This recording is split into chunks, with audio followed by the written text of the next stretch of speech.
বদমেজাজি, উগ্রভাব, মারামারি চিন্তা, দুর্নীতির চিন্তা, অন্যায় করার চিন্তা, চাঁদাবাদীর চিন্তা, মিথ্যা কথা বলার চিন্তা, গীবত করার চিন্তা যাদের আমলের ভিতরে প্রতিনিয়ত হয়ে থাকে, সহজে পরিবর্তন করা যায় না।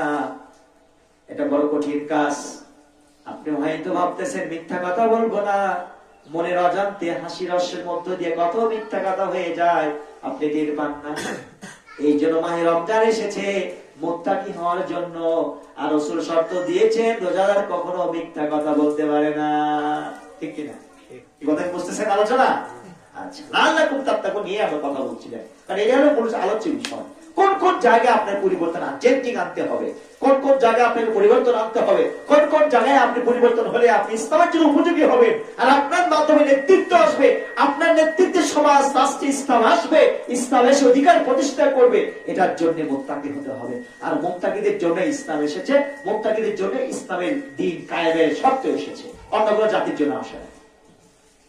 শেষ লাইনে বলে দেয়, শেষের বাক্যে বলতে চাই, সেই জায়গা হলো আচরণের পরিবর্তন। কিসের পরিবর্তন?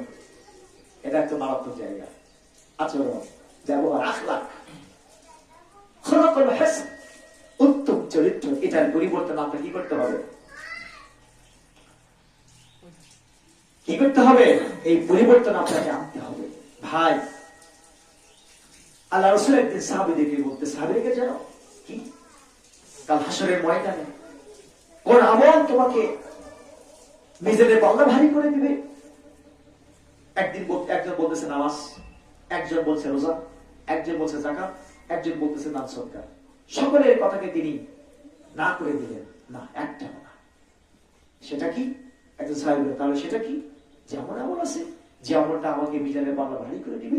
আল্লাহ রাসূল বলেন, হুসনুল খুলুক, উত্তম চরিত্র। উত্তম চরিত্র আমল তোমাকে কাল হাসরের ময়দানে তোমার আমলের মিজানের পাল্লাকে ভারী করে দিবে। এই উত্তম চরিত্রের চ্যাপ্টার থেকে বড় একটা চ্যাপ্টার, এটা আমি আগামী আলোচনা করবো। শুধু এইটুকু বলতে চাই, আল্লাহ নবীকে সত্যবাক্য পছন্দ করেছিল, ভালোবাসিল আবশ্যিক কারণ নয়, হুসনুল খুলুকের কারণে। আজকে মুসলিম জাতির প্রতি একটা সম্পূর্ণ অপরাধ উপস্থিত। উত্তম চরিত্রের গুণাবলী কি কি এটা অনেকে জানি না। আমরা শুধু বলি নামাজ পড়া উত্তম চরিত্র, সত্য কথা বলা উত্তম চরিত্র, ইসলামে কিছু বিধিবিধান মানে একটু দাঁড়িয়ে রাখলে তুমি পরিবেশ উত্তম চরিত্রের কাজগুলো না। এটা ব্যাপক একটা চ্যাপ্টার আছে, এটা আলোচনা করবি ইনশাআল্লাহ। উত্তম চরিত্রটা কোন কোন জায়গায় পরিবর্তন আনতে হবে আমাদের, আর কোন কোন জায়গায়